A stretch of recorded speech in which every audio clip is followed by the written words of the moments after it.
Welcome back to the Coffin Lounge podcast. I'm your host, Vampire Kitten, and today I am here with a witchpreneur, like a spiritual entrepreneur. Her name is Christina Quick.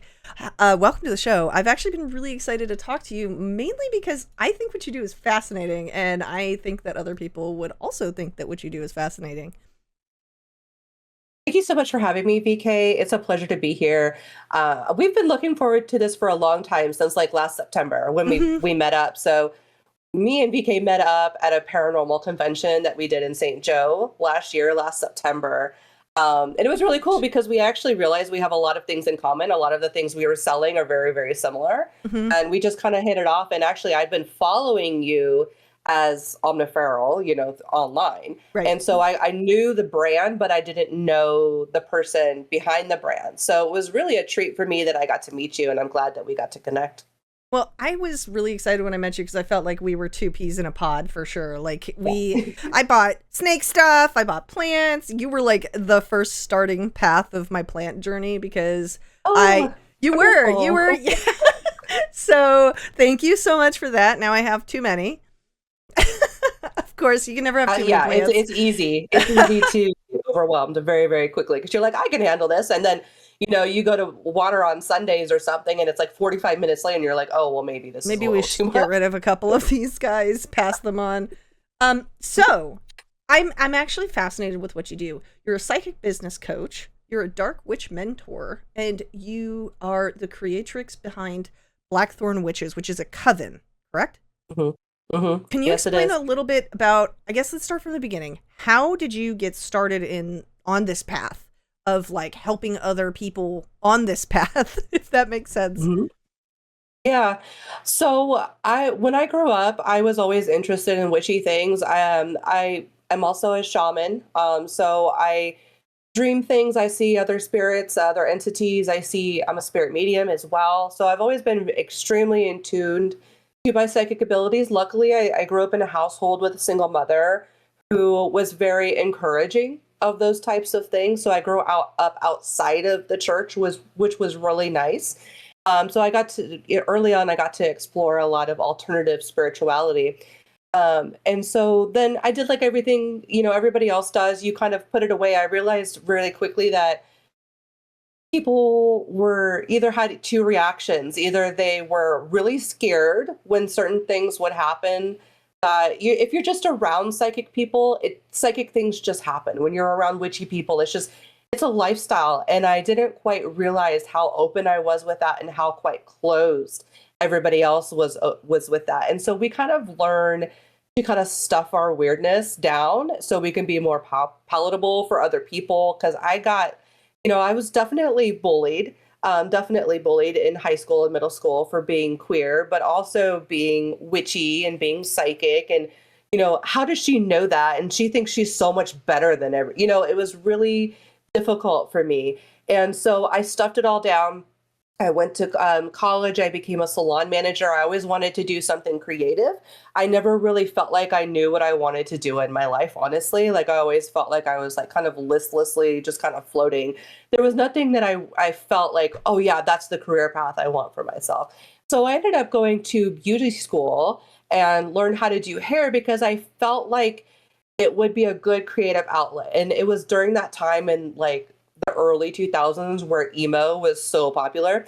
And so I was one of the only stylists that would take the emo kids. So I was doing like fantasy colors and crazy haircuts and doing these weird, obscure things that nobody else would do. And I kind of made a name for myself. And that kind of demographic, as a hair artist, you tend to attract kind of weird people when you work within that. And I realized that the people that I was attracting were people that also felt like I did, that I couldn't talk about my weirdness, And so I really found a place for myself in creating a safe place for weird people. And I realized that hair was not going to be the way that I could really make an impact in this world. So I ended up kismet, right? I ended up being laid off from my job in 2011. And I was also going through it was a dark night of the soul situation for me, truly. I had lost my job. My husband lost his job. We got evicted. Our cars got Oh my repossessed. We were gosh. like negative thousands of dollars in our bank accounts. My husband's father passed away, where I was his main caregiver. And I was going through all of our things, right? And I found my old tarot card deck. And I was probably about 24 when this happened. And I was in a really low time in my life. And it, for just a brief moment, my tarot card deck that I had forgotten about really brought me a sense of peace. And I was like, and I remember thinking back, do you remember the old call me now for your free reading Miss for Miss Cleo. Cleo commercials? Right. And I was like, I wonder if that's still a thing. I'm going to go try it. So I ran upstairs and I Googled psychic hotlines. I applied to the first one that I found. I got hired within 48 hours. And then What? since 2011, 2012, I've been in the psychic witchy world full time, living my purpose, helping other weird people embrace their woo and show up, just being more confident with themselves and not feeling like they have to dismantle who they are or shove things aside that makes our weird, creepy hearts really, really, really happy just in order to be accepted and to make a living in this world. So it's for me, it was how can I find a way to live my truth, but also be financially compensated for it? And how can I help other people do that as well? That's incredible. So that's a whirlwind. You really found It your was. path. Like, that's wild. There's also something to be said. I want to backtrack a little bit. There's something to be said about the weird kids in high school, because I feel like they all are now either have moved past that, like it was a phase, mom. But then there's the ones that it wasn't a phase, where it was like, okay, I want to be a musician, or I want to be a spooky person, or I want to make special effects makeup, or I want to, stuff like that. And I'm just like, I'm so glad they let their flag fly, like whatever Mhm. that is. And I feel like this is a perfect example of it. But bullying in school is not cute. Like, it's not cute. No. And some people got bullied out of their alternative space, and some people are just Yes. like embracing it. They're like, I guess I'm just the weird kid then. And it always cracks me up because the weird kids are the funnest, most Mhm. interesting ones you want to go out and hang out with, party with, and have the most interesting careers, I think. Mhm. Um, I felt like if I had to work a job hmm, for the next 40 years, 9 to 5, that I didn't, honestly, I felt like I didn't want to be on this planet. If that was the only thing that was available to me, I was like, no, I don't want this. And so for me, it really was a life or death situation. And for a lot of alternative kids, it really is a life or death situation. The system is designed to punish people for being too weird, too out there, because it's seen as being a rebel, right? It's seen as rebellion. It's seen as resistance, and so it's a very, very difficult space to be in when you don't subscribe to societal expectations around you, and internalizing that, and then also being on the other end of abuse and experiencing trauma, and then we wonder why we grow up to be such adults that have to re-go through and have psychotherapy and all these things just to feel okay to just simply be able to follow our passions and be in that comfortably and not feel like we have to hide. right. Well, so going back to your business, because you whirlwind figured out what you wanted to do, got it organized. Now you are a psychic business coach. Yeah. So you went from So I started psychic out. hotline, and then what was the turning point there where you were like, okay, Yeah. I want to help other people do the same thing? It was the fact that I was able to pay off my mortgage at 27. I went from having negative money in my bank account to making almost $1 million on the psychic hotlines over just the Wow. course of a couple years. And I realized that it was very profitable. I mean, I would log in for 2 hours and come away with $400, and that's it. And so I realized really quickly how fast I could make money. And I also realized, because the feedback system, like you get rated, and I just was naturally good at it.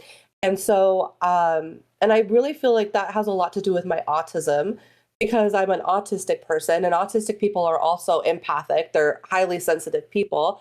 And so they're just naturally inclined to this kind of work, right? And I think that autistic people, we work so hard to learn how to mask and how to be social. And we really look at interactions as really like in a scientific way, like, okay, this is what this person is expecting from me.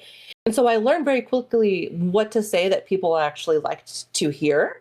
Not necessarily like giving false information, but just like the empathy was such an integral part of it, because the reason why people call psychic hotlines is because they're in a low space.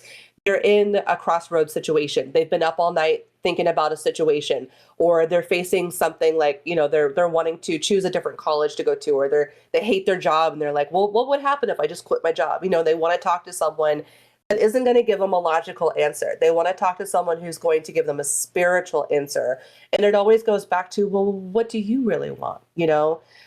So it's different than therapy in a way, but it's very similar as well. And so I learned that I was very, very good at empathy, at active listening.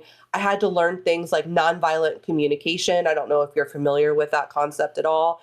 It's where we learn how to adjust our language so that we aren't like pushing people to do something, but just encouraging. So it would be the difference between saying, you should do this versus, well, you could consider this as a possible option, right? Right. And so I had to learn neuralistic programming. And so that kind of that's how I went into coaching, is learning, okay, how do I increase empathy? How do I increase active listening?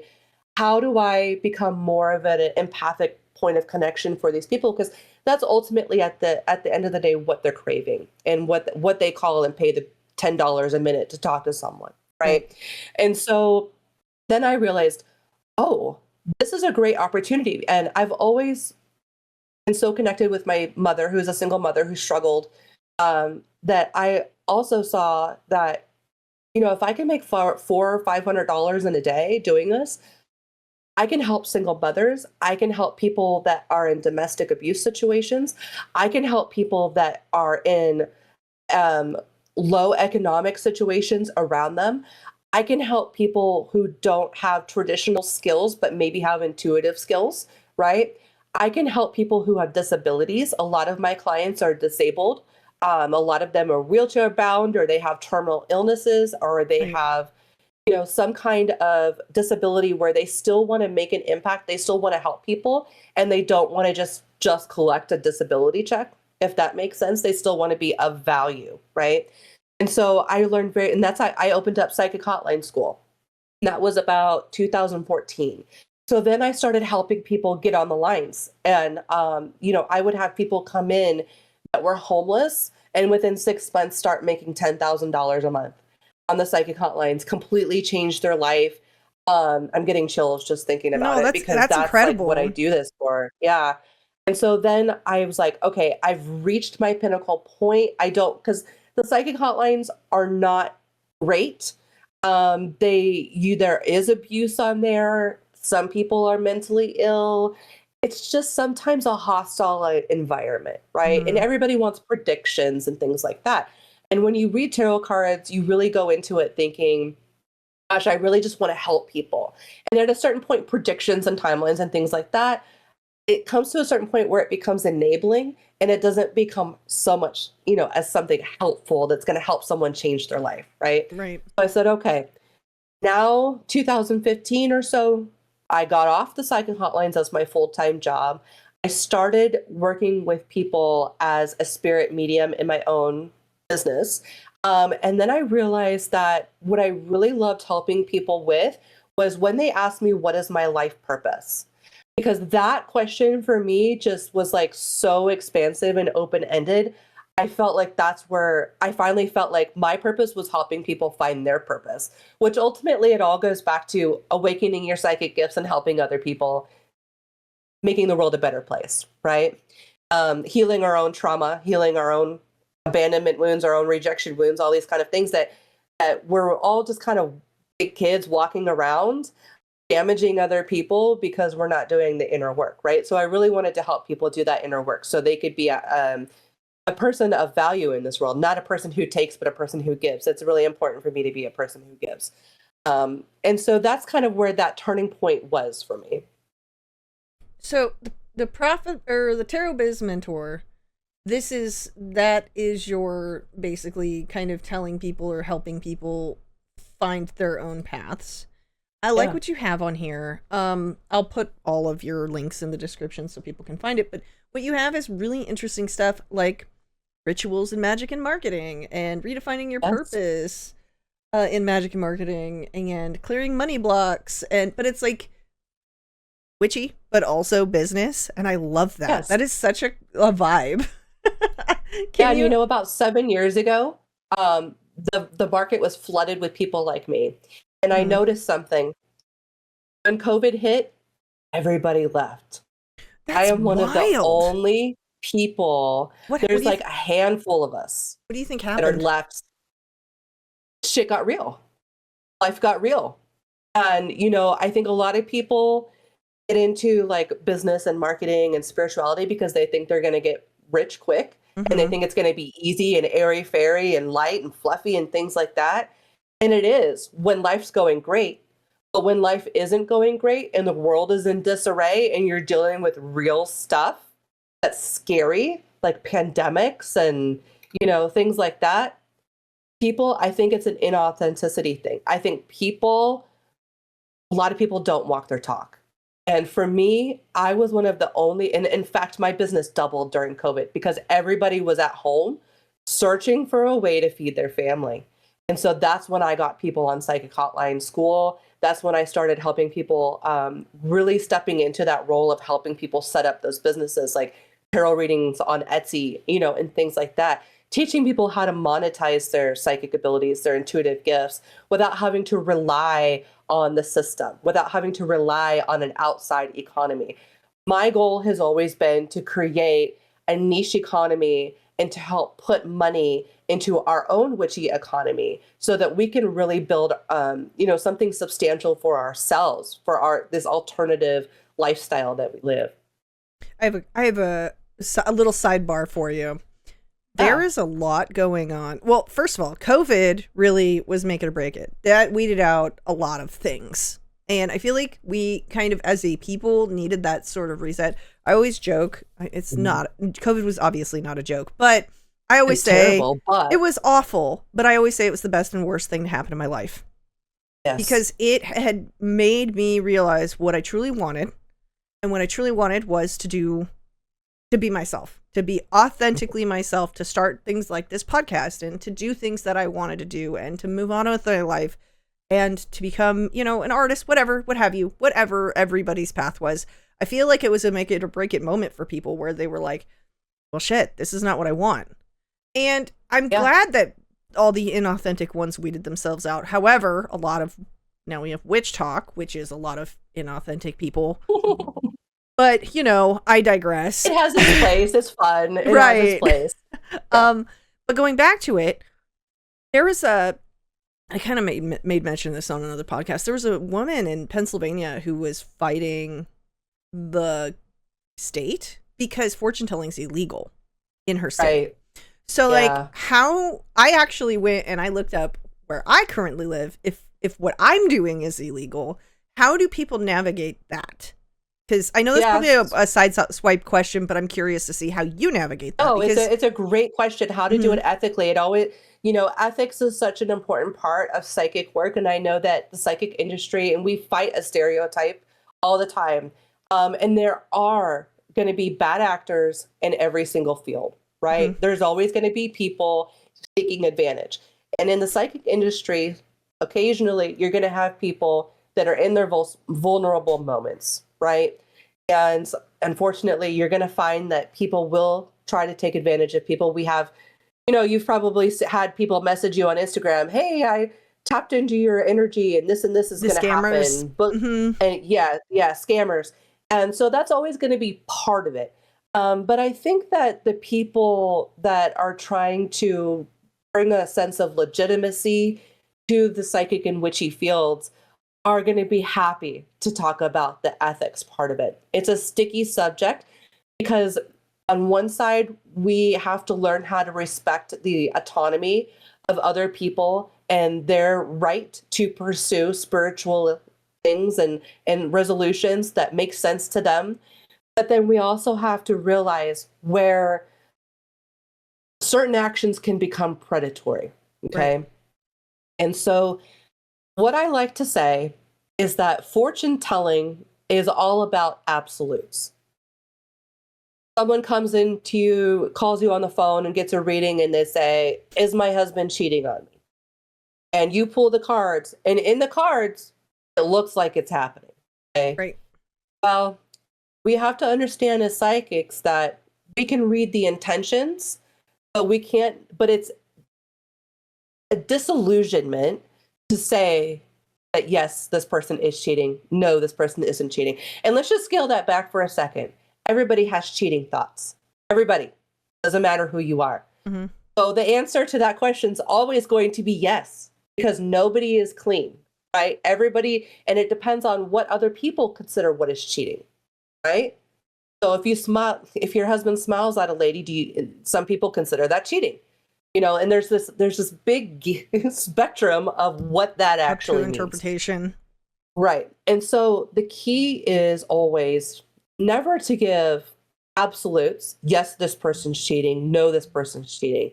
And instead redirect the question to, well, I can tell you what the energy looks like, right? But it would be irresponsible for me as the authority figure in this dynamic, in this situation where you're coming to me for advice, to tell you that your husband's cheating. Because first, I'm going to tell you, go hire a private investigator. If you really want to know, go hire a PI. Yeah. Okay? And that may be counterintuitive to what most people come to psychics for, because they tend to think that we have all the answers and things like that. But really, it's not really quite like that. And I always have to tell people, be wary of anyone who tells you that they can know something in absolutes. And that's where you're going to get in trouble, because here's what's going to happen. What if I say, yes, that woman's going to go divorce her husband. They're going to go to court. I'm going to be named as a possible person. I may be pulled into that court case as a person who told them that, their husband was cheating or whatever. And now maybe I'm sued. So it's really only the legal part of it when we start getting into trouble, because the government doesn't want to deal with us. Right. They don't have a place for psychics in court cases. So that's what I would say is the key thing is, first of all, there's going to be bullies who think that no matter what you do, if you crack open a card of decks, you're fortune telling. So really it comes down to education. And so I think that person that you were talking about, they went on, their social media. They're fighting, educating people. Yeah, they're fighting the state. Because it was like a chief of police came into her store one day and like hit her with like a subpoena or something, saying you're operating an illegal business. Which, I mean, okay, it is a witch shop. This poor woman is just trying to exist. Okay, she has tarot readers in her store.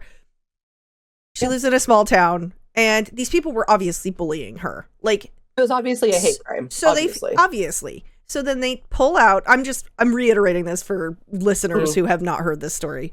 But obviously,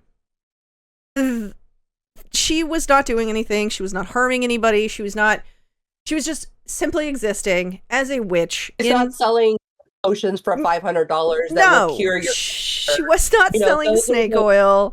But those are those things we stay away from. This guy dug up a several 100-year-old law about fortune telling and was like, boom, boom, boom, this is what you're doing.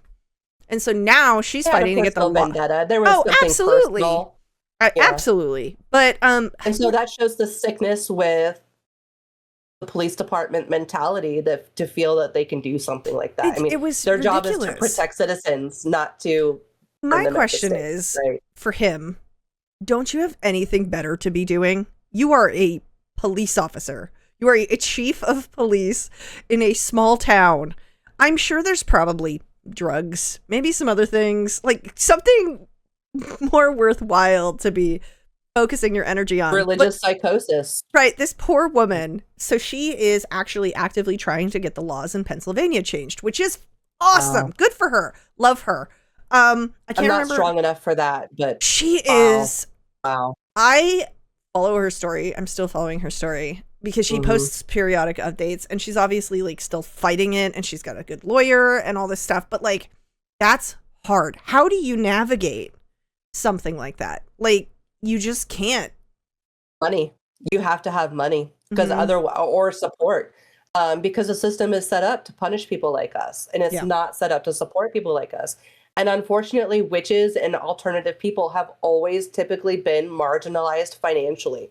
That's just reality. And so they know we're easy targets. And, they have these places where they go on Sundays and they have free reign of hate speech against people like us. And so it's a sickness, it's an illness, it's a cancer within our society that we allow this to happen, and then it bleeds into an area where people are supposed to protect us. It's because he had to go above and beyond to find her legislature. Yeah, that too. Like her, and like I don't even know how he found her, other than the fact that she's a witch operating in a small town.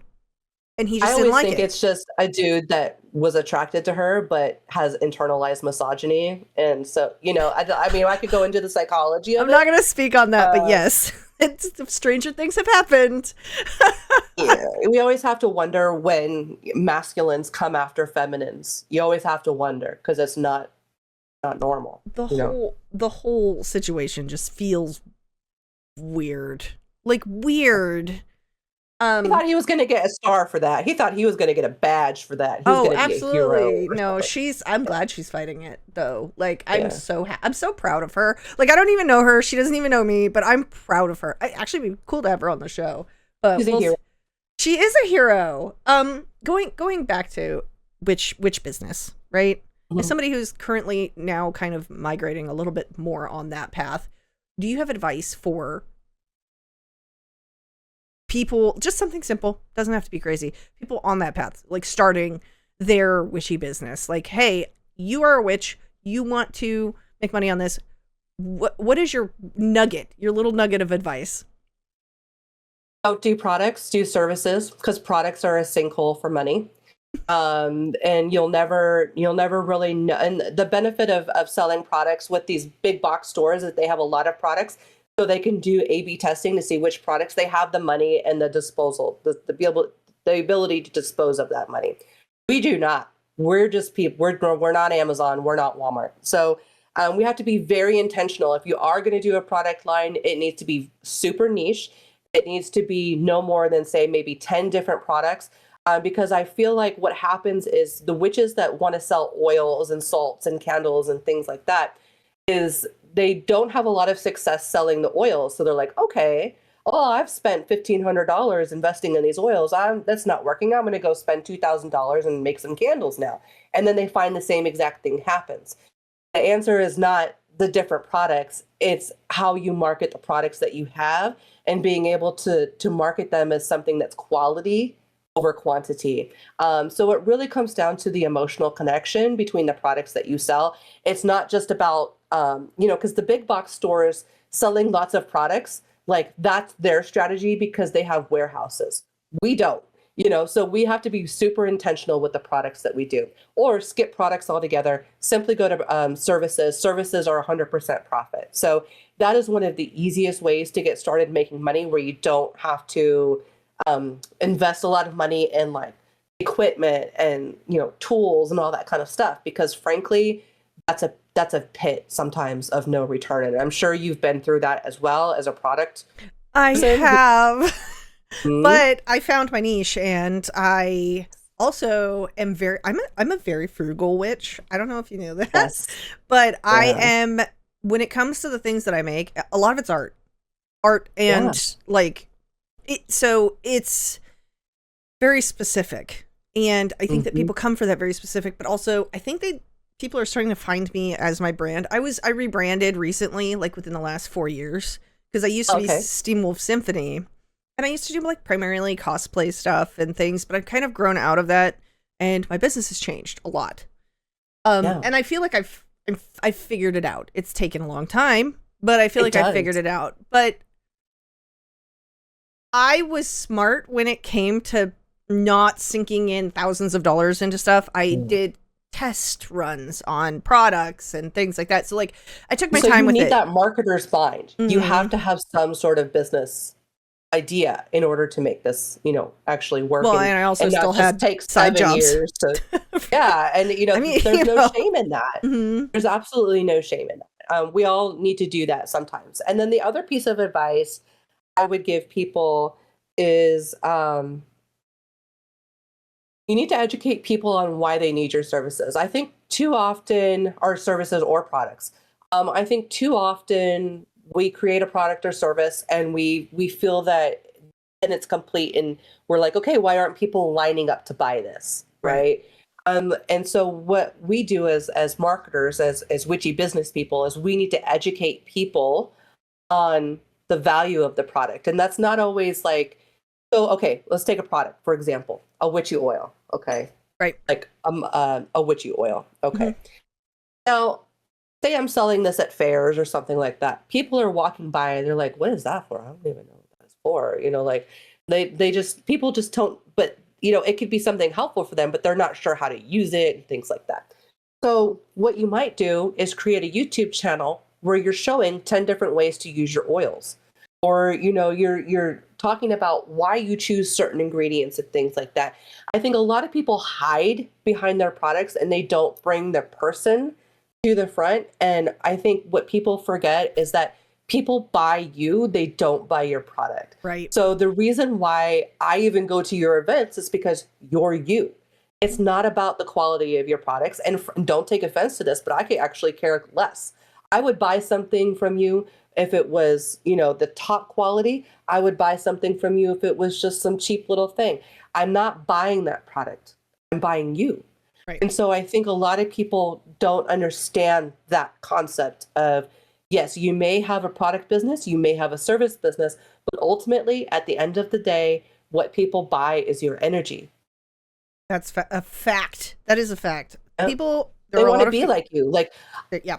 I see the photos that you put out and I'm like, oh, I love that magic. I love that energy. I want to buy me some of that because then I can have some VK right in my aura and in my space. And so that's an important part of selling is those connections that we make with people. And I will say I have noticed since my rebrand within the last few years of like putting myself out there more, totally different situation. It went from night to day, like so different. And I do quality over quantity. I think that's important, but I also know that like my partner even tells me, I know this is crazy. He goes, babe, they're going for you. They're not going for whatever you're doing. And it's just like, I always have to remind myself that because I don't think I'm anything special. Like that's where the witch wound comes in. That's where that here we go. Let's migrate into this. Actually, perfect segue. I don't think that I am anything special, but other people seem to think that. But you are. And the only thing preventing you from accepting that is your willingness to accept it. That's it. Which I'm doing better. I will say. And so we spend so much time being in delusion about how fat we are, how stupid we are, how we think about the stupid things and awkward things that we say to people and how everyone thinks we're just some big fat idiot all the time.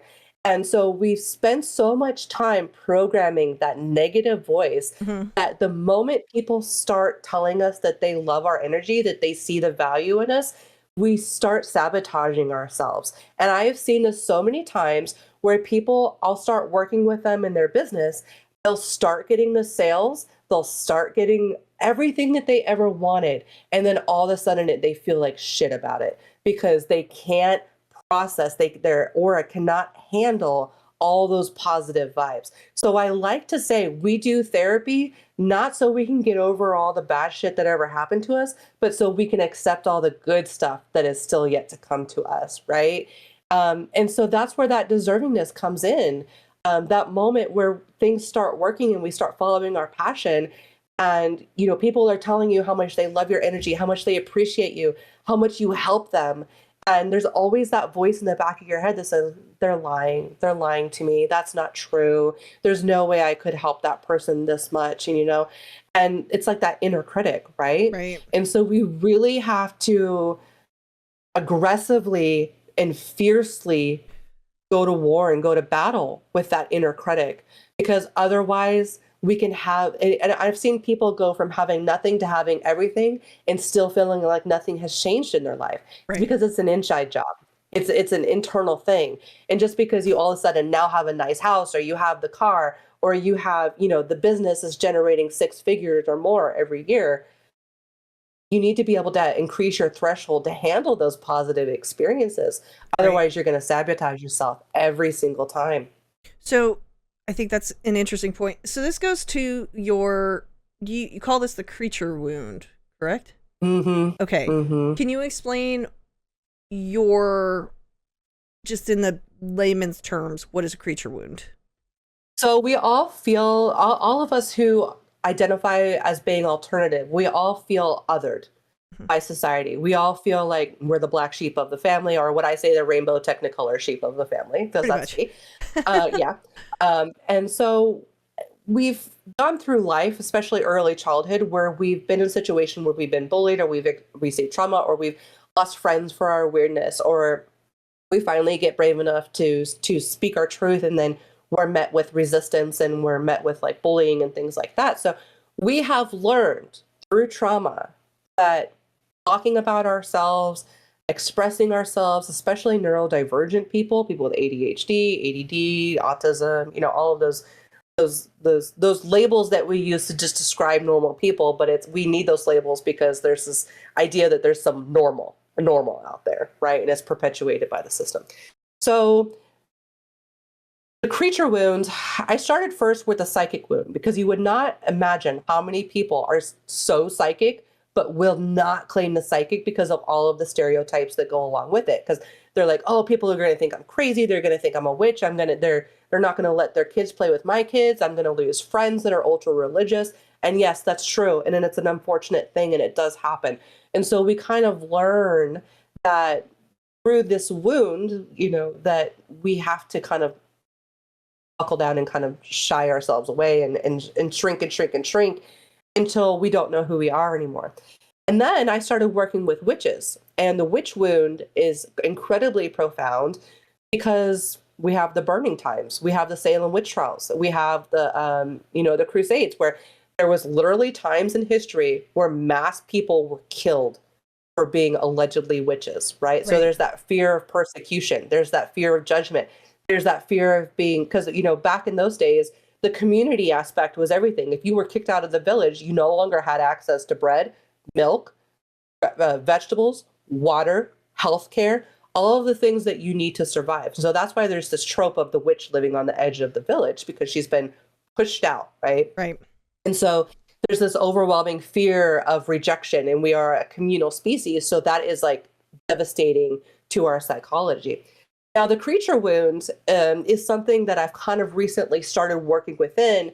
I've always worked with people who have associated themselves with like archetypal labels such as like vampire or werewolf or mermaid or angel, or all of these different types of labels that we use to describe an energetic frequency of what that might mean. So vampire, so VK, you can tell us what vampire means. Like, and what does a vampire mean? What's the label mean? Typically there's a lot. Vampire community is essentially a group of people who've gotten together, kind of like a group of witches, but they're their own type of energy. Basically, that's basically what it is. There's nothing really more within that. There are things like values, there are things like ethics, there are things like beliefs, there are things like codes of conduct. There are all those things that labels help us really identify very quickly what someone is about, what their energy is about, how to approach them, how to work with them. Right? So the creature wound expands. A witch is just another sort of creature. Right. Psychic is just another sort of creature, the clairvoyant, right? So the creature wound is a really all-encompassing for all of the others out there that deal with feelings of being, fears of being persecuted, fears of being judged for who they are, fear of abandonment, that the people that they love and respect are not going to return that. And I think that the most devastating thing at the creature wound, the witch wound, at these wounds, is the realization is that people may not love us as much as we love them. And that can be a very difficult pill to swallow when you are a very accepting person of anybody. Like I love anybody. Like there's nobody that really, it's silly in my brain to try to micromanage and try to think that everybody should be like me. That's silly. That's like dumb. Like how boring would that be, right?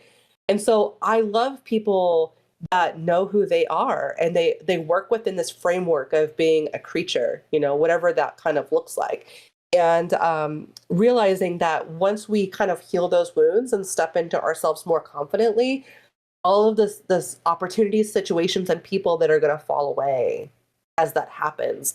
And it can be a very stark reality for a lot of people to realize that they've been putting more into relationships and situations from a heart-centered place than they have ever received. And it's that reciprocity that people don't receive when they start working through those wounds and they start becoming more of themselves, and they start getting this resistance.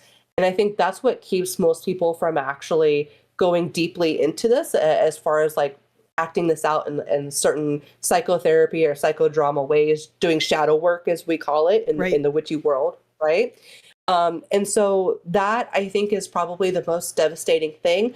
But on the other side of that is complete liberation and complete freedom of not giving a fuck about anything people have to think about you.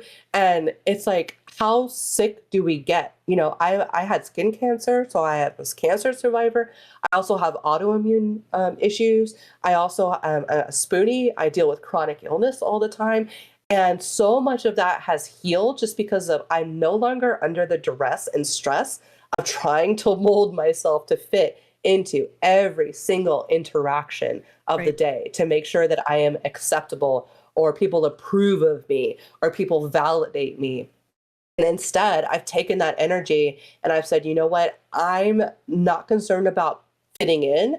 I'm going to go find my own community. And if I can't find my community, I'm going to create one. Mm-hmm. So the same could also be said for anybody that's listening to this show that is not in an alternative space, but they are, in fact, a black sheep of their family, right? Yeah. I mean, it doesn't have to be metaphysical. It can just be, maybe you're into true crime and your friends think that that's weird. Or maybe you're a health nut and you go to the gym all the time and people think that you have an eating disorder. Anything that brings you passion, that makes you seem weird to other people, I think some of us are so attracted to the creature archetypes like witch, vampire, and things like that because it's an extreme. And so within that extreme, there's a level of safety and comfort because you know that other people around you are also within that extreme. So there's less masking that we have to do, less explaining that we have to do. I feel like people don't think about why we love monsters enough. It's true. We don't. We have all of these creatures that we grew up with. We have Wolfman, we have the Mummy, we have Dracula, we have Frankenstein. We have all of these creatures who, to the alternative person, typically, those creatures fall under misunderstood, misguided, sad, lonely. They all have some sort of, inside out feeling, if that makes sense. Yes. Number 2 is coming out. I'm really excited to go watch that. I really liked the first one. I felt like it was really good. But I mean, it's similar. If you put them on a Venn diagram of emotions, all of these monsters connect to some sort of emotion. And I think that it is interesting that people don't psychologically consider that when they're watching horror movies or when they're watching monster movies. I always connected with the monsters more than I connected with the people, because why are all these people attacking these monsters? What did they do? They're different. They're just living within their instinct, right? And that's offensive to some people. And so I think it's fascinating that you had mentioned that, and I think this kind of really just flows along with that, and I think that is awesome. Like, that is so cool. What an interesting way of looking at wounds and trauma, actually. I hope some people get something from this, because I feel like that's a good, it's like a baseline for shadow work, really. Yes. So we never really talk about shadow work on the show. Shadow work, going back to Witch Talk, shadow work has become very popular on Witch Talk, and on even, I've been getting ads for shadow work journals. I've been getting ads for shadow work oils. I've been getting short work ads for shadow work candles. It's gone off the deep end on TikTok. Yeah, it's definitely mainstream for sure. So the fact that mainstream people are talking about shadow work is crazy to me. That's wild. But I don't think people quite understand. In some ways, it's great. Psychology has really failed people like us, because psychology is there to bring you back to a state of normalcy. Right. It's not there to, it's not there to help you encourage and explore your uniqueness. So I think going back to it a little bit, I think it's interesting because therapy is expensive. People are looking for alternatives, and shadow work has sort of become kind of an alternative for that. But I don't think people therapy. Oh, absolutely. I don't think people are quite understanding what shadow work is and what it is for, and I don't think that there's enough definition there. What is shadow work to you, I guess, is my question.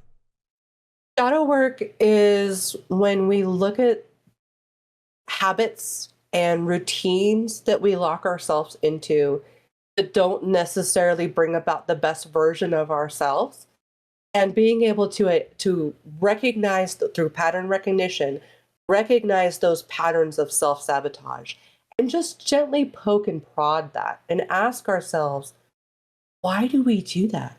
Where did I learn that? Who taught me that? Why do I respond like that?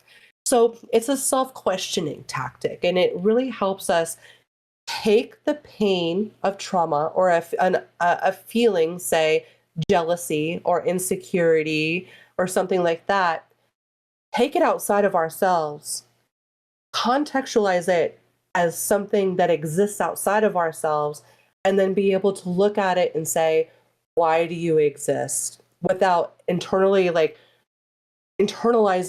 us as the failure point. It kind of helps us take these emotions, bring them outside of our body, and question them and say, why are you like this? Why do you keep doing this? And not, why do I keep doing this? Why am I like this? Right? It helps us to kind of remove ourselves from the trigger and just gently treat it. I often treat my triggers like a child, right? Well, what are the emotion that you're feeling? Why do you think you feel this way? And so when I do that, I extend a level of compassion to myself that regular psychology and psychotherapy doesn't really offer. And for a lot of neurodivergent people, I think this is a healthier and very traumatized people and marginalized people. I feel like this is an easier way to go about it when you're not within the expectation of someone sitting across from you. Oh, that's very interesting. Writing it down. Yeah. And you feel like you're being judged. That can be very triggering right there. And so it gives us back our autonomy when it comes to examining feelings or habits that we might have. For example, 3 a.m., I love to go in the fridge and eat cheese, but I would also really love to lose 20 pounds. So I have to ask myself, how, why, and where did that come from? For some people, it's not trauma. It's comfort. For some people, it's love. Oh, yeah. It's comfort, it's self-love. And so, and then asking yourself, what is this bringing out the best quality? Is this pushing me in a path that's leading me to who I want to be? Or is this bringing me just a minor comfort for right now? And you know what? The best thing about shadow work is there's no wrong answer. Right. It can be everything. But I think when we bring a certain level of awareness to it, it doesn't control us as much anymore. Shadow work is a conversation between your conscious mind and your subconscious behaviors. So when we have those communication devices such as journaling or lighting a candle or making a shadow work potion or something like that. It's a way we interact with our subconscious mind in allyship rather than trying to diagnose it as something wrong or off or bad, right? Right.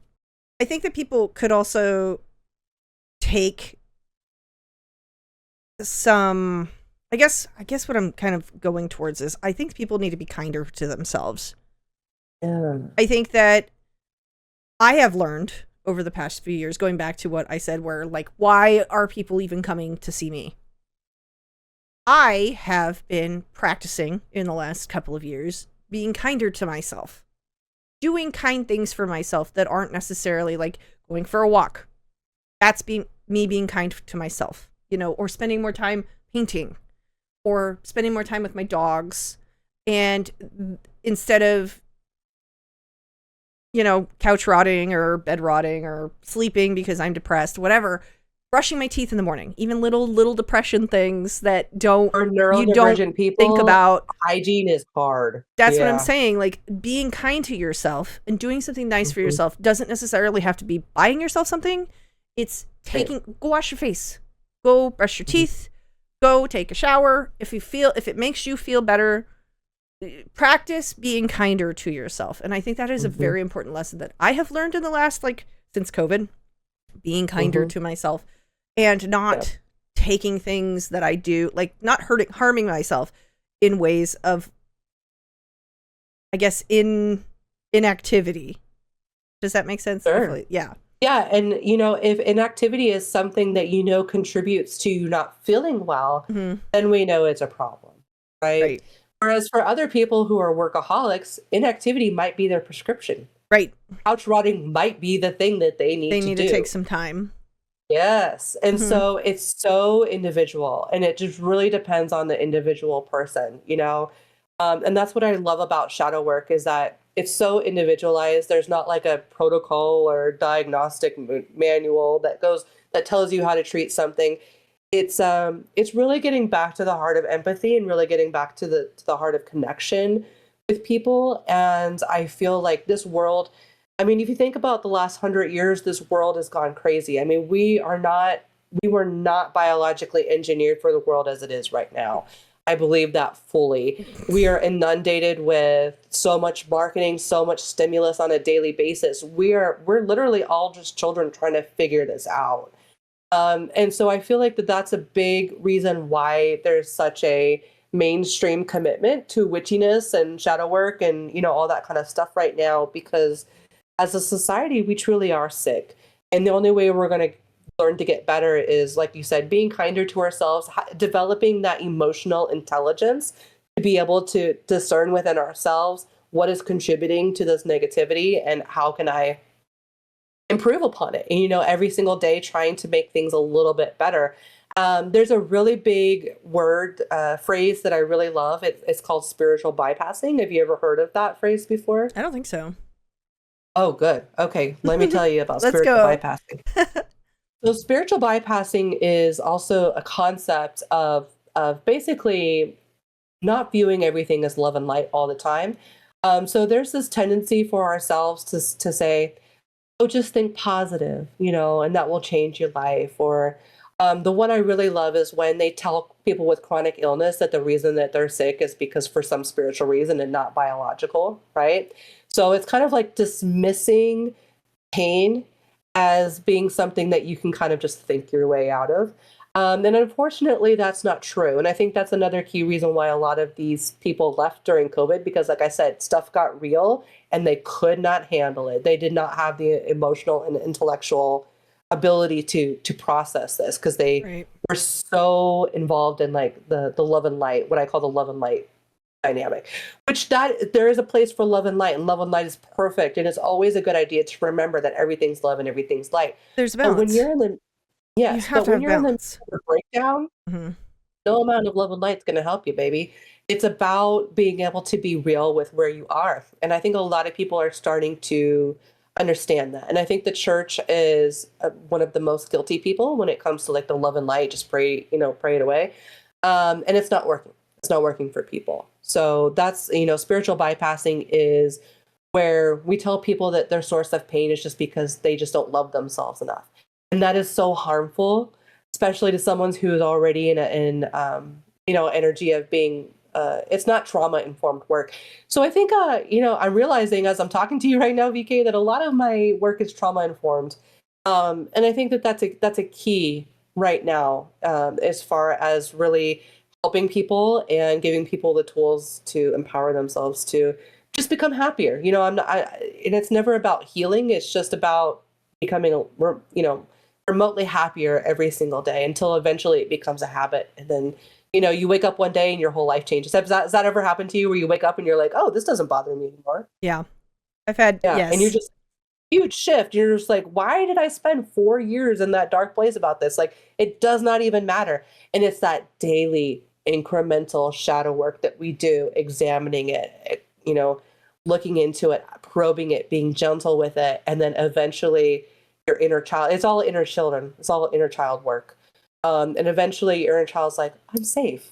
I don't have to worry about this anymore. I trust you. You're the adult in this situation. You can take care of me. Mhm. So at the core of it, it's all about inner child work, really, and making a safe place for your inner child to thrive. So shadow work, it sounds like it's very important to you. How did that have something to do with the creation of your coven? Like, how did we get from business, psychic hotline business, coven? So there's always been a part of me, which is a really witchy part of me, that I've always wanted to express professionally. Over the years, I have joined covens on and off, and I've always felt like there's always been serious problems with the covens I've joined. A lot of them, and there's no problem. It's a problem for me. It's not a problem for everybody else. I want to make that very clear. But you have to find your people. You do. And then you're looking for certain things, and you have certain expectations. And I'm an old witch. I've been a witch since the 1998 when I bought Teen Witch by Silver Raven Wolf. I mean, that's how long I've been witching. Oh, I haven't heard that name in years. I'm sorry. Yeah. I got whiplash. I got witchlash. Yeah. Sorry, that's dumb. Yeah. She's an OG. She's Wow. one of the originals, that brought us in. When The Craft came out, it was like The Craft and Silver Raven Wolf, and that was like the 90s witches. That's us today. So pop culture is always a good thing, even if people don't like it, because it helps people eventually find their path. Mm-hmm. But anyways, I have a really good friend, Madam Z. You know her as Susie. Love Susie. And so, yeah, she was actually a client of mine. We started working together virtually about 10 years ago. She told me one day she was moving up to Kansas City. I was like, nuh-uh. She's like, yeah, I'm going to move up there. And I'm like, oh my God. So she moved up to St. Joe. And so we started doing in-person things now. And so she has also ran covens for many, many, many years. And she's also got like an extra 10 years on me as far as witching goes. And so she's very, very knowledgeable. And she has like a different, I go more of like Carl Jung, shadow work. Witchcraft is more of a psychodrama for me, and then there's the lighting the candles and all that. That's like last, for her, that's really more of a forte. That's like her thing. She's very much into the ritual aspect of it. Mm-hmm. I design the rituals, she hosts them. So we've been talking back and forth about how we've been wanting to join a coven, but every time we get up with people, it's like either they're New Agers or it's like Christianity kind of like wrapped up with a witchy flair to it, or they're just kind of like free for all crunchy mamas, and they're not, it's not really witchcraft, organized witchcraft per se. Yeah. In the early 90s and the early 2000s, we had, do you remember Witch Fox? I do. I actually, I just visited Witch Fox, like, because people were talking about it. Yeah. They're like, I can't. Well, that's the only way we found each other. Yeah. That was the only resource that we had. That's it. Yeah, and that was it. And so, this is early on. And then I went to like some pagan schools and got to the 3rd degree and got all my trainings and things like that to be a high priestess and stuff. And so while I'm running my business, like I'm doing this on the side as my own personal thing, Right. And I felt like, especially with Z moving here, I'm like, okay, maybe I'm mature enough and ready enough. Because when you run a coven, it's a lot of work. Mm-hmm.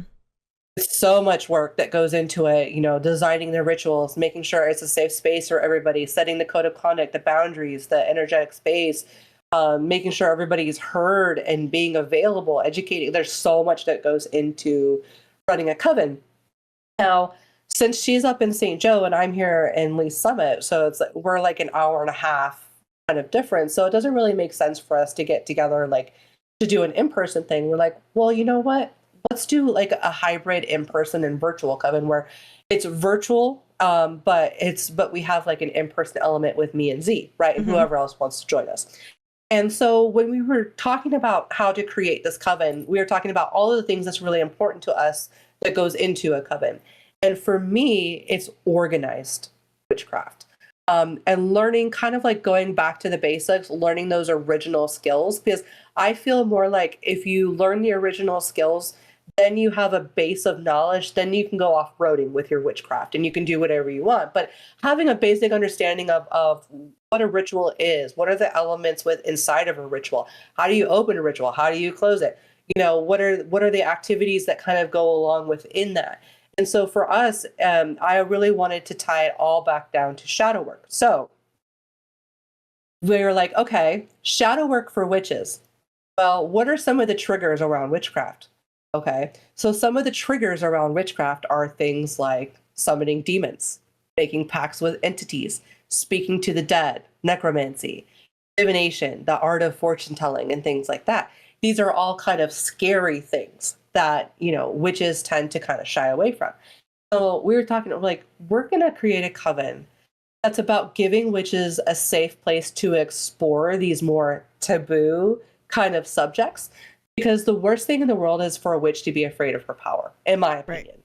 So I really wanted to take people up to the precipice of an edge, not throw them off, but ask them if they want to jump just a little bit, and hold their hand while we're jumping into talking about things like working with the Ars Goetia and working with the Solomon, the demonic spirits of that, working with angels. And the reason why I even say demons is because that's what gives everybody a fright. Everybody has such a strong reaction to that. And that's what I wanted to do. And I wanted to have a very strong, visceral, fear-based reaction to what you would learn in this coven. Right. Because the idea is that you're going to come in and then you're going to learn some wicked cool skills, and you're not going to be scared of yourself. You're not going to be scared of the spiritual realm anymore. You're going to be in control of that. And I feel like a witch who is in control of their magic is a very feral and fierce creature. Mm-hmm. That's amazing. Yeah. So it's like the witch wound to the millionth max. Degree. Yeah, it's extreme, and I love extremes. I do. So when you started this a couple months ago, how is it going? Yeah. Do you have good? Do you have a good turnout in person? Do you have a good turnout in virtual? Are you doing a mix of people?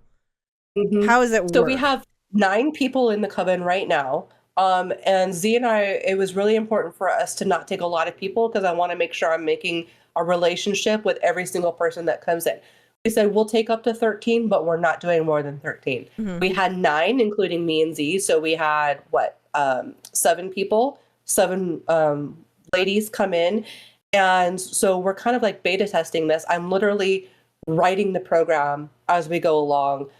So we meet up once a month and we do over Zoom. We do a live call. Now, sometimes I will travel up to St. Joe or Z will travel down here. So sometimes me and her are together for it.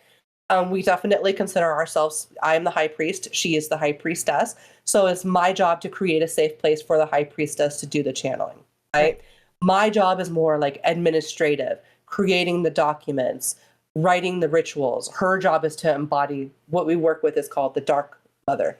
The Dark Mother is basically a conglomeration of the witch wound. It's all of the suffering, all of the pain, all of the trauma of women and feminines, not just women, but people who identify with feminine work, feminine energy, right? Feminine energy, to be able to explore that. And so we meet once a month. We have Coven Movie Night once a month. In fact, Coven Movie Night is tonight. We're watching The Crucible. Because, I'm sworn to secrecy, so I can't actually tell you like what we're doing. No, yeah. But what I can say, the next training that we have, and I'll just tell you this because it's not really It's not really like I'm not giving anything away of the process or anything, but we are going to be doing a group seance to summon the Salem witches. And so Cute. we're going to be able to talk to the witches, ask them questions, find out if they were really witches, be able to communicate with, them and things like that. So yeah, and we're doing this as a 6-month program. So for 6 months, we're going to meet. The booklets I write are about 50 pages each for each month. So they're very in depth. There's guided meditations, things like that. And it's been a way for me to monetize my witchiness. And it's been so healing for me because I finally have a space where I can do that professionally. And I can sit down and know that I'm getting paid for that work as opposed to just doing it as a hobby. Because once you learn you can get paid for just about anything, I don't know, it's me, but it's really hard for me to do anything for free anymore, if that makes sense. No, like doing I hobbies understand for that. free. Yeah. And so I was like, I'm at a point now where I feel like I can monetize that in an ethical way. And I feel like I really have something of value to give these people. And so that's what we're doing. And this is like our beta test for our people. So it's closed right now. Nobody can come in. But at the end of 6 months, we're going to reevaluate if we want to run this again. And what we're doing is level 1 is the initiation. So they're going through these specific trials of initiation, like necromancy, summoning spirits, all of these taboo sex and blood magic and things like that. So they're going through these trials. And once they complete the trials, they will be considered a full-fledged member of the coven. And then we're going to actually help them go set up covens in their area where they can utilize our teachings and create their own. That's cool. Yeah. So that's really exciting. Yeah. I don't know if you've been on the KC witch groups lately. I have mixed feelings, but I see the value. I want to get involved.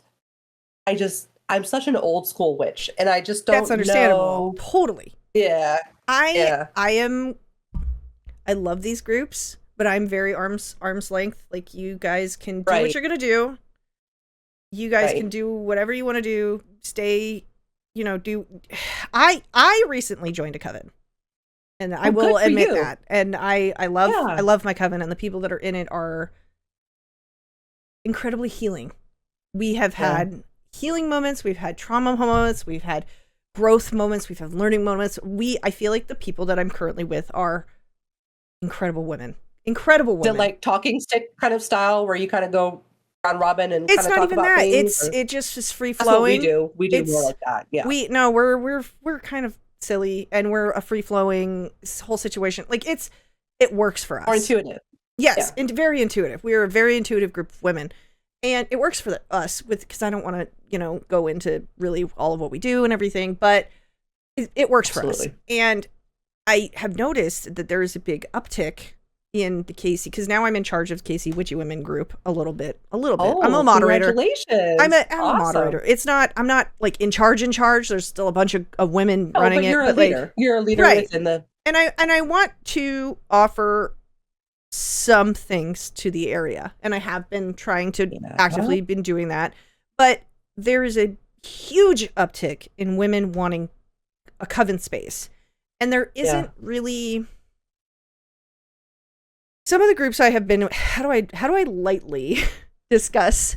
Gatekeeping is bad. Everybody has their own idea of what witchcraft and witch is. But I don't think that telling people that they are wrong in these settings is right. I think people have to learn themselves. I think witchcraft is a very personal, just being a witch in general, a pagan, whatever, what have you, is a very personal path. And like shadow work, I don't think anybody's path is going to be exact. I think that you can get a little bit from here and there and elsewhere, but I think it's something that you need to really, truly understand is, while we are a group, we are all very individual, and we are all very individual in the practices that we do, but we call that eclectic, right? Yeah. So it's an eclectic. But it is I think that people need to, as they are building covens, understand that everyone is going to be different. And unless you're following something kind of strict, like Wicca is a little strict, or like some sort That's why the Blackthorn, that's why, so Blackthorn is the name that we made up for our coven. It is it's based off American witchcraft. So it's a conglomeration of traditional American witchcraft practices. And every time that I create a training or something like that, I bring it back to the Blackthorn brand, right? And so it's specifically Blackthorn magic inspired by many different types of magic in the United States. And I think that that's one distinction why it's going so well and successful is because we have that structure there. Now, that doesn't necessarily mean that everybody's going to respond to that structure. So, finding a coven and finding one that is in alignment with like what you're trying to get out of it is definitely a difficult thing to try to do. Yeah. And then you have these love and lighters that come in and they want to tell everybody that they're wrong and that you have to do it this way. And, I just try to remind people everything in the world is made up. There's it's all made up. I usually block those people. I've gotten to this point where I'm getting real good at using my block function. Yeah. Because I can't sit there and have somebody judging me for what I do when they're like my mantra these last few years has been, if you have the time to judge other people and tell people that they're wrong in what they're on their personal path, or you have some sort of time available. Time is what I don't have. If you have time available to yourself to be rude and shitty to other people, then I don't need you in my life. And you don't need to be in other people's lives. So I just block, gone, you're gone. You're out of my life. I don't have anything to do with you. So that's kind of been my mantra lately, is this person adding any sort of value to my life? No. Bye. Absolutely. You know what I did that's really funny? People get a shock out of this, but I instituted a $400 minimum. If you want to argue with me, it's going to cost you $400. Other than that, I'm not participating because I'm going to get paid for that. If you want me to educate you, I will, but I'm going to get paid for that. Yeah. That's amazing. And that's what you said, time. Time is something that people who are not aligned with their soul purpose have. People who are aligned with their soul purpose, they're trying to figure out how they can create more time, spend it on things they love. They don't have time to sit around and micromanage other people. So I say that's a personality defect. That's a personality disorder. And we don't enable those here. So, yeah. And it's just a maturity. Everybody goes through that. I remember being that person that did that. And it's a form of control. You start learning things and you're like, oh, well, I know all about this. And I'm going to get that dopamine rush by telling other people that they're wrong because I'm right, because I know. And it's just an immature, you don't have that emotional intelligence that you need. And so that's why it's important that when you do join a coven to really vet who you join and make sure that they have some experience being a human on this earth that, is someone who adds value and understands the human relationship to witchcraft and psychotherapy, which is basically what witchcraft is to an extent, So going back to a little bit about Casey groups, because we are very close, a lot of them are starting their own covens. And I think it's fascinating to see these groups of women. I mean, a couple of them have invited me. I was like, I'm already in one, but I'd love to see like your process. I'd love to see your pictures. I'd love to see what you guys do. If it's open, cool. If you want to post a couple things, cool. If you want to not share anything, that's cool too. Like whatever you want to do. But I would like to encourage people, because it seems like there's a real need for it, for people to create their own groups. Like this has been such a big conversation, but, if you want a group, start a group. Yeah.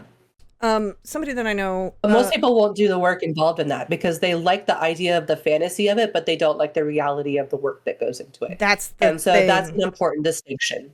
You need that leadership of like, it's not going to be practical magic all the time. There's going to be administrative work. Like you're going to have to build it. You're going to have to mow the lawn before you do the ritual on the grass. I mean, there's just certain things that go along into it. And some people don't understand that because they still are in this fantasy world of, witchcraft in movies and things like that. It's a community contribution as well. I think that's something that people, like if you are going to join a coven, I think that's something that you need to think about.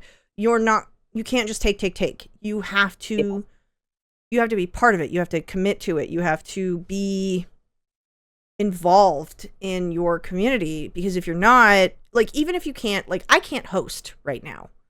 Even if I could host, it'd be a different story. So I offer other things. I bring so much more to the table that I can bring to the table, and that's my contribution. Or I'll do administrative work, or I'll help set up an event, or, you know, you can't just come and take, is what I'm saying. You have to involve yourself. And I think going into this has been an interesting journey for me, because this is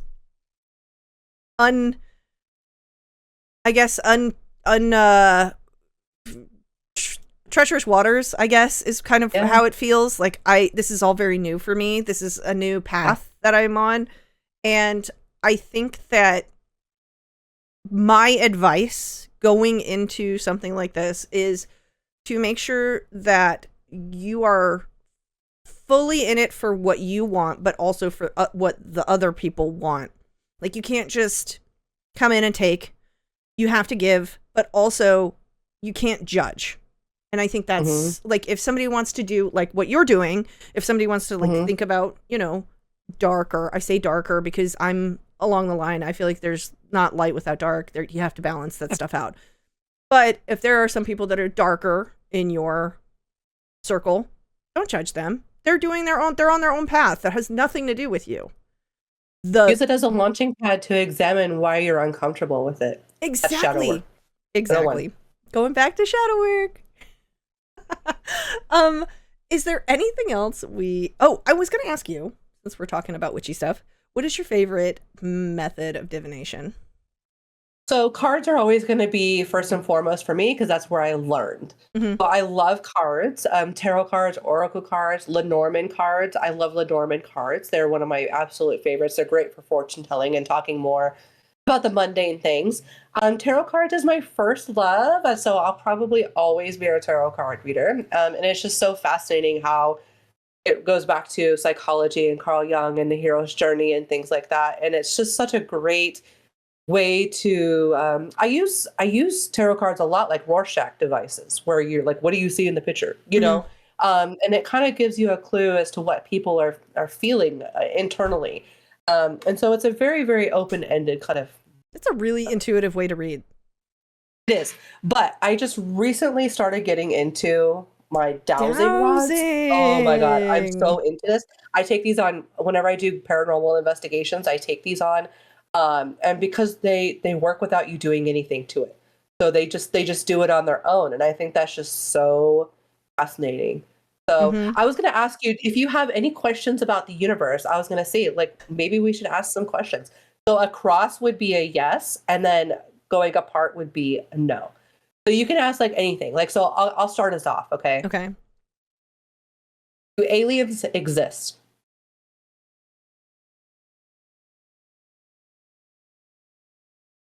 Okay.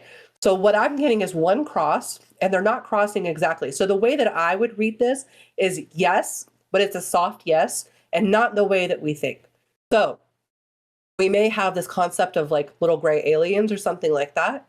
And maybe it's not exactly what aliens might be. But yes, but no, if that makes any sense.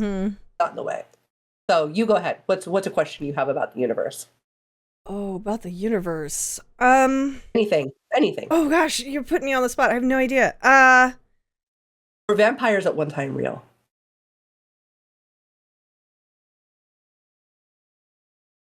I think that's up to very interesting interpretation. That's a yes, I think. Look at that.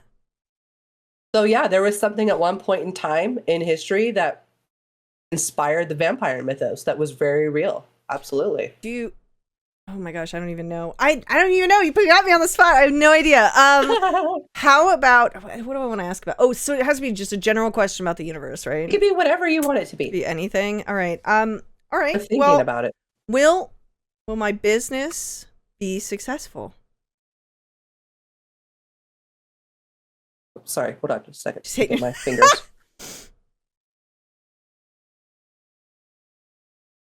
Dowsing rods are wild. They have been used for. Oh, I love that. And it's going round and round. So you know what that means? yes, and it will be all encompassing. There will be many avenues on which your business is going to be successful. Good. So that's the way I interpret that, is that yes, and I it said will bye. be encompassing many areas. Yes. So my I think it's fascinating because I want to talk a little bit about dowsing rods because I don't think people really know what they are. They have been, I want to say, the first dowsing rod. When were they invented? Called witching rods. We've had them for hundreds of years, and they used to use them to find Water, minerals, water beds, and like underground rivers and things. I want to say they work off the magnetic lines of the earth. And so, you can utilize that in a way, as you saw, to ask questions where they do move around. And so I do feel like our bodies, our auras are EMF fields. They are magnetic fields. And so I feel like when we use them in that sort of context, it's responding to the intuitive hit that we're getting in our aura. That's how I feel that works. I feel like that's probably right because way back in the day, I used to be a paranormal investigator. I mean, you don't ever stop doing that, but I mean, it was one of my early projects, I guess. I was with the SoCal Paranormal Society, and I just dug up a bunch of pictures. We used some real old equipment. I was like, oh man, we were hauling little TVs and stuff around. Vintage ghost hunting equipment. It was crazy. But I had learned a lot about. Some people have the little EMF readers. Some people have a field. So that is entirely possible. If you put up a reader to somebody and they're very connected or whatever. Seen those cameras that you can put on people that will show when someone's doing a psychic reading, their auras start change, doing this where they start touching. It's kind of crazy. Very interesting. Yes, it's very interesting. It's fascinating. It's a fascinating thing. Well, we know through astrophysics that we are vibrationary magnetic beings. We're just oscillating beings. We're all atoms. Finely compacted into space. Yeah. So no, that's fun how science is kind of catching up to that. I'm glad that a lot of paranormal investigators these days, I know we're kind of totally segueing off base, but that's okay. I'm super glad that a lot of paranormal investigators these days are doing the work to try to scientifically disprove some of the things that they've found. Yes. Because I feel like that's so important. We can't just sit here and look at our little photos of orbs and be like, that's a ghost, because that's just not going to cut it these days. You know what I mean? Unless it means something personally to you, then it's a completely different thing. For example, one of my cousins just passed away about 2 months ago. And I was talking to her mom, and her mom sent me this video of her Ring camera where this orb was just hanging out in front of the house. And I'm like, wow. And it's not for, at that point, it's not for me to say that, oh, maybe it's a bug or something like that, because that's what she got out of it. You understand?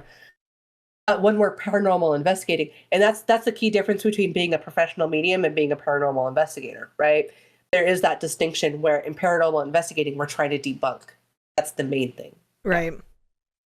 When my dad passed, we have had this whole thing with moths. It's a really weird thing. Yeah. And so when my dad passed, my brother saw one and I saw a similar one, and then I was traveling and then I saw another one that was very similar, and it was just following, and this idea of this moth has been following us, so it's kind of become a symbol.